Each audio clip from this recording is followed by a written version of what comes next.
কোচবিহারের বাসিন্দা, তাকে দিনহাটার বাসিন্দা, তাকে এনআরসির নোটিশ ধরিয়েছি। কারণ হচ্ছে যে তারা বাঙালি বিদ্বেষী এবং এটা অদ্ভুতভাবে সারা ভারত জুড়ে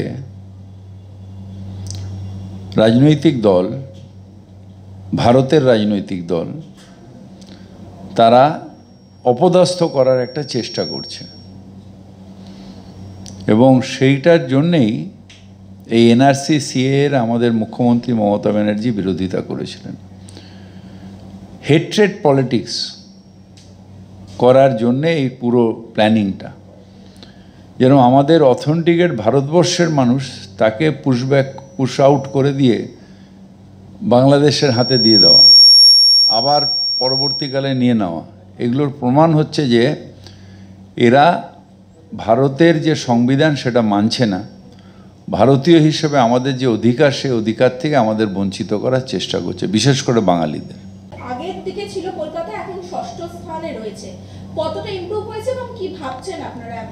এটা আমাদের ম্যালেরিয়া ডেঙ্গুটাকে নিয়ে, যেহেতু এই বর্ষাকাল, এরপরেই তো এটা সিজনটা আসছে, এখন থেকে আমাদের যেরকম জয়েন্ট ভিজিট, এই জয়েন্ট অ্যাকশন যেগুলো, মানে আমাদের ওয়ার্ড টু ওয়ার্ড 15 দিনের মধ্যে প্রত্যেকটা রাস্তায় করা, চেক করা, জল পুরো যদি জল থাকে সেগুলোকে ফেলা, বাড়ির ছাতের ওপর উঠে পেছন দিকে কোনো আছে কিনা দেখা, চিল ছাতের ওপরে কাক কোনো রেখে দিয়ে গেছে না, সে মানুষকে সচেতন করা, এই কাজগুলো আমাদের কনস্ট্যান্ট চালিয়ে যেতে হবে। এবং প্রত্যেক রবিবার শনিবার আমরা মাইকিং করছি সেই জন্যে।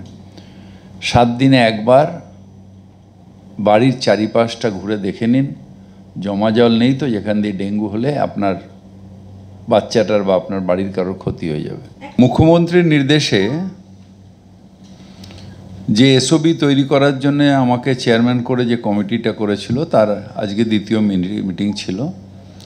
প্রথম মিটিংয়ে আমি সবাইকে বলেছিলাম যে আপনাদের যার যেটা সাজেশন আছে সেগুলোকে পাঠান, আমরা সেগুলোকে অ্যামালগামেট করে একটা এসওবি তৈরি করে অ্যাপ্রুভ করিয়ে গভর্নমেন্ট থেকে সেই এসওবিটা ছাড়ব। গভর্নমেন্টের এই জন্য দরকার যে এটা যেহেতু অনেকগুলো ডিপার্টমেন্টকে মিলিয়ে করতে হয়, যে যার নিজের মত দিয়েছেন আজকে, সেগুলো আমরা সব নথিভুক্ত করেছি। আমরা তার বেসিসে এসওবিটাকে রেডি করে আপনাদের সামনে যথাসময় উত্থাপন করব। আগে এসওবিগুলো না, হিয়ারিংটা আমরা অলরেডি স্টার্ট করে দিয়েছি। হ্যাঁ, হিয়ারিং যেহেতু কোর্ট বলেছে, ওই 3টা হয়ে গেলে আমরা বাদবাকিটা, ওই 3টে আমরা তো ডিসক্রিমিনেট করতে পারি না, ওই 3টের যে আউটকাম হবে সেটার ফেথ সবার হবে। প্লাস আমরা একটা এসওবি করছি, সেই এসওবির বেসিসে গভর্নমেন্টের কাছে পাঠাবো। গভর্নমেন্ট ফাইনাল ডিসিশন নেওয়ার পরে আমরা ওই এসওবিটাকে পাবলিক করে দেবো, যেভাবে কীভাবে চলবে। শুধু এসওপিতে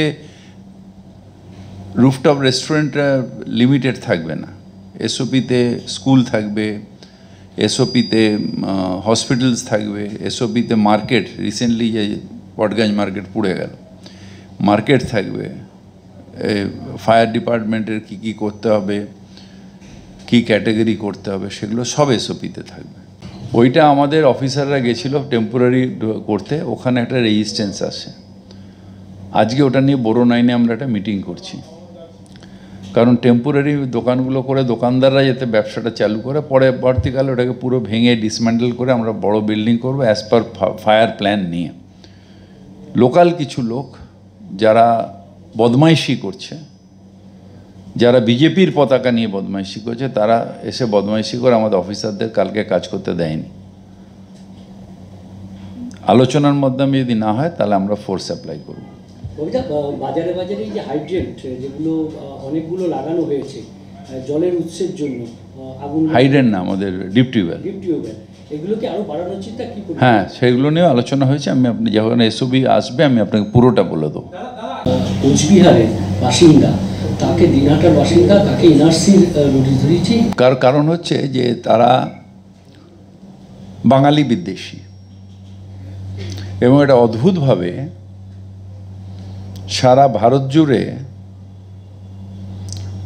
রাজনৈতিক দল, ভারতের রাজনৈতিক দল, তারা অপদস্থ করার একটা চেষ্টা করছে, এবং সেইটার জন্যেই এই এনআরসি সিএর আমাদের মুখ্যমন্ত্রী মমতা ব্যানার্জি বিরোধিতা করেছিলেন। হেট্রেড পলিটিক্স করার জন্যে এই পুরো প্ল্যানিংটা, যেন আমাদের অথেন্টিকেট ভারতবর্ষের মানুষ তাকে পুশ আউট করে দিয়ে বাংলাদেশের হাতে দিয়ে দেওয়া, আবার পরবর্তীকালে নিয়ে নেওয়া। এগুলোর প্রমাণ হচ্ছে যে এরা ভারতের যে সংবিধান সেটা মানছে না, ভারতীয় হিসেবে আমাদের যে অধিকার, সেই অধিকার থেকে আমাদের বঞ্চিত করার চেষ্টা করছে, বিশেষ করে বাঙালিদের। আগের দিকে ছিল কলকাতা, এখন ষষ্ঠ স্থানে রয়েছে, কতটা ইমপ্রুভ হয়েছে এবং কি ভাবছেন আপনারা?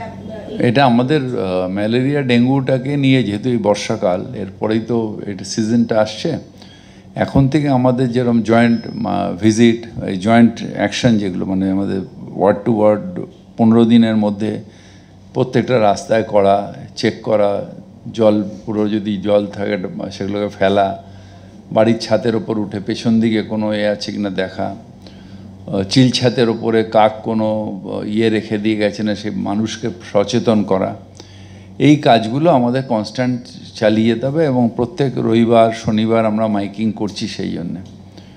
7 দিনে একবার বাড়ির চারিপাশটা ঘুরে দেখে নিন, জমা জল নেই তো, যেখান দিয়ে ডেঙ্গু হলে আপনার বাচ্চাটার বা আপনার বাড়ির কারোর ক্ষতি হয়ে যাবে। মুখ্যমন্ত্রীর নির্দেশে যে এসওপি তৈরি করার জন্য আমাকে চেয়ারম্যান করে যে কমিটিটা করেছিল, তার আজকে দ্বিতীয় মিটিং ছিল। প্রথম মিটিংয়ে আমি সবাইকে বলেছিলাম যে আপনাদের যার যেটা সাজেশন আছে সেগুলোকে পাঠান, আমরা সেগুলোকে অ্যামালগামেট করে একটা এসওপি তৈরি করে অ্যাপ্রুভ করিয়ে গভর্নমেন্ট থেকে সেই এসওপিটা ছাড়বো। গভর্নমেন্টের এই জন্য দরকার যে এটা যেহেতু অনেকগুলো ডিপার্টমেন্টকে মিলিয়ে করতে হয়, যে যার নিজের মত দিয়েছেন আজকে, সেগুলো আমরা সব নথিভুক্ত করেছি। আমরা তার বেসিসে এসওপিটাকে রেডি করে আপনাদের সামনে যথাসময় উত্থাপন করব। আগে এসওপিগুলো না, হিয়ারিংটা আমরা অলরেডি স্টার্ট করে দিয়েছি। হ্যাঁ, হিয়ারিং যেহেতু কোর্ট বলেছে, ওই 3টা হয়ে গেলে আমরা বাদবাকিটা, ওই 3টে আমরা তো ডিসক্রিমিনেট করতে পারি না, ওই 3টের যে আউটকাম হবে সেটার ফেথ সবার হবে। প্লাস আমরা একটা এসওপি করছি, সেই এসওপির বেসিসে গভর্নমেন্টের কাছে পাঠাবো। গভর্নমেন্ট ফাইনাল ডিসিশন নেওয়ার পরে আমরা ওই এসওপিটাকে পাবলিক করে দেবো, যেভাবে কীভাবে চলবে। শুধু এসওপিতে রুফটপ রেস্টুরেন্টটা লিমিটেড থাকবে না, এসওপিতে স্কুল থাকবে, এসওপিতে হসপিটালস থাকবে, এসওপিতে মার্কেট, রিসেন্টলি যে পটগঞ্জ মার্কেট পুড়ে গেল, মার্কেট থাকবে, ফায়ার ডিপার্টমেন্টের কী করতে হবে, কী ক্যাটাগরি করতে হবে, সেগুলো সব এসওপিতে থাকবে।